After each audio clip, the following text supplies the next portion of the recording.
Doveva essere una favola. It was meant to be a fairy tale, the last home dance in front of his own people in a sea of orange flags. And instead it lasted just one corner. Max Verstappen, the king of Zandvoort, watched his last home race turn into a nightmare within seconds. A violent impact, the car destroyed, the red flag, and as if that weren't enough, a few hours later, he spoke words that chilled the entire world of Formula One. Stop for a moment, because this isn't just a bad day. It's something much bigger. It's the day an empire showed all its cracks, in front of millions of people. First with a devastating crash, then with a confession no one was ready to hear. Before continuing, do me a quick favor. Subscribe to the channel and write a single word in the comments, farewell or rebirth, so I'll know how you feel about this historic moment. Now let me tell you everything second by second. Let's go in order.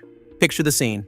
Zandvoort, Verstappen's home race, the last one ever on this track, because the circuit will disappear from the calendar. The stands were packed beyond belief. An entire country dressed in orange, ready to greet its hero, hoping for one last miracle. The air was electric. The sky, however, threatened rain, and the track was slick, treacherous, a minefield ready to explode. And indeed, it exploded right away. At the start, tension was extremely high. And then, at the first fast corner, in the very first lap of the race, disaster struck. Verstappen lost the rear of his car at a treacherous point on the track. In an instant, his car spun out uncontrollable and slammed into the barriers with a brutal impact. A sharp, terrible bang. The car wrecked, and the heart of an entire stadium stopped in an instant. For a few moments, silence. That heavy silence that falls when everyone's idol sits motionless inside his wrecked car. Then, the sigh of relief. Verstappen radioed in to say he was okay. He got out of the car on his own 2 feet. But the impact was so hard it triggered the car's G-force alarm, and as a precaution, he was taken to the medical center. Fortunately, nothing serious physically, but his race, his last home dance, was already over. After just one corner. Stop and let this image sink in. The king, the man who had won and dominated here for years, who had turned this circuit into his personal kingdom, forced to watch his last home race from the pits, with his car in 1,000 pieces. His people, who had come to celebrate, reduced to silence. There is no crueler way to end a love story between a driver and his track. And to understand how much this hurts, you have to remember what Zandvoort meant to him. Here he had written legendary pages. Here he had triumphed time and again, one after another, in front of a delirious crowd, amid orange smoke and a roar that shook the stands. Every time he came home, he seemed untouchable, the absolute master of every corner. His fans didn't come hoping for a win. They came taking it for granted. And that's exactly what makes today so painful. The same man who never made mistakes here closed his last home appearance against a wall after just one corner. Fate sometimes can be almost poetically cruel. And if you too feel how bitter this story is, drop a like right now and share it. Because what happened next, far from the track's cameras, is even heavier than that wall.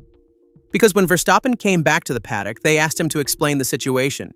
And he, instead of hiding behind the usual diplomatic phrases, told the truth, a brutal truth. He stated that this season Red Bull is only the 4th fastest team. The 4th? You heard right. The team that dominated Formula One for years, that won everything, that seemed unbeatable, is now behind McLaren, Mercedes, and Ferrari. But he didn't stop there. Verstappen explained that no magic is possible. He said, in his own words, that you can't show up at Zandvoort and suddenly invent something magical to solve the problems. It's simply the reality they live in. A harsh reality with no shortcuts, no illusions. And for a champion used to winning, admitting this publicly is almost a surrender. And there's more, because he also pointed the finger at a specific problem. He explained that the other teams have brought upgrades to their cars while Red Bull has not. And when you're already struggling, and your rivals keep improving while you stand still, the gap only grows. In practice, Verstappen admitted that his team is falling behind, overtaken by everyone with no immediate answer. And pay attention, because words like these, spoken by a man like him, weigh like boulders. Verstappen is no ordinary driver. He's a man used to winning, to demanding the maximum, to never accepting excuses. Hearing him say today that no magic is possible, that his team is only the fourth force, means the situation is truly serious. This isn't the complaint of a disappointed driver. It's the clear, ruthless snapshot of a reality that not even the greatest of all can hide anymore. And this, for his fans, is perhaps the hardest blow of all. Stop for a second and think about how staggering all this is.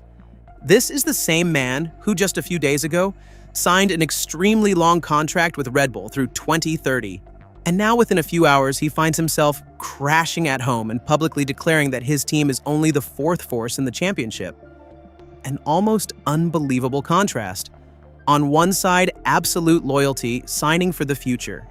On the other, the cold admission that this future, at least for now, isn't a winning one.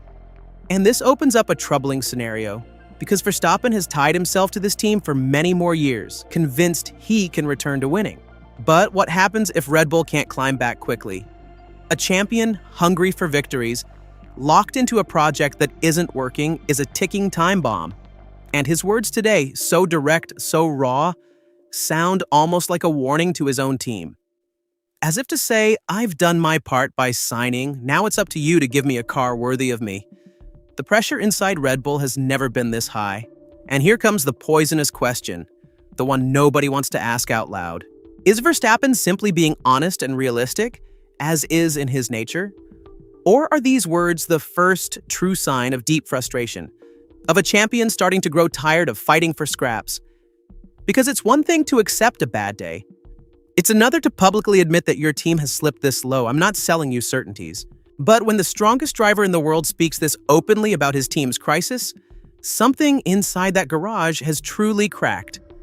And don't forget a detail that makes all of this even more human. Because Verstappen faced this entire weekend in poor physical condition, he revealed he had been feeling unwell with flu-like symptoms without his usual energy. Picture the whole scenario.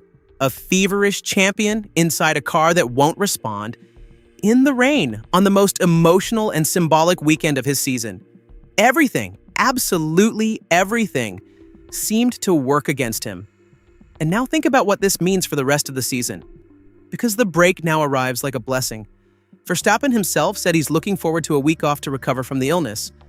But the real problem won't disappear with a few days of rest. The car will stay the same. The rivals will keep pushing. And the next race at Monza, in the Temple of Speed, could be another brutal battlefield for a Red Bull in deep trouble. Now, though, it's your turn to speak, and I really want to know.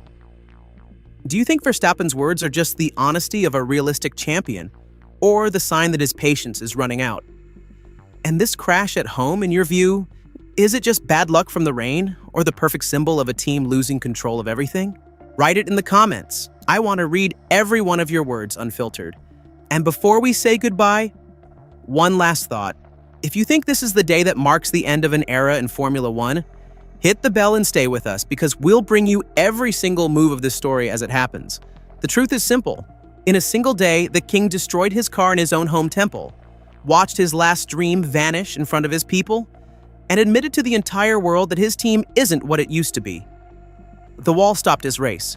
His words stopped the paddock. And the question left hanging in the air is as simple as it is heartbreaking. When even the strongest of all admits he has fallen, how much longer until his reign truly ends? Think about it, and then tell me.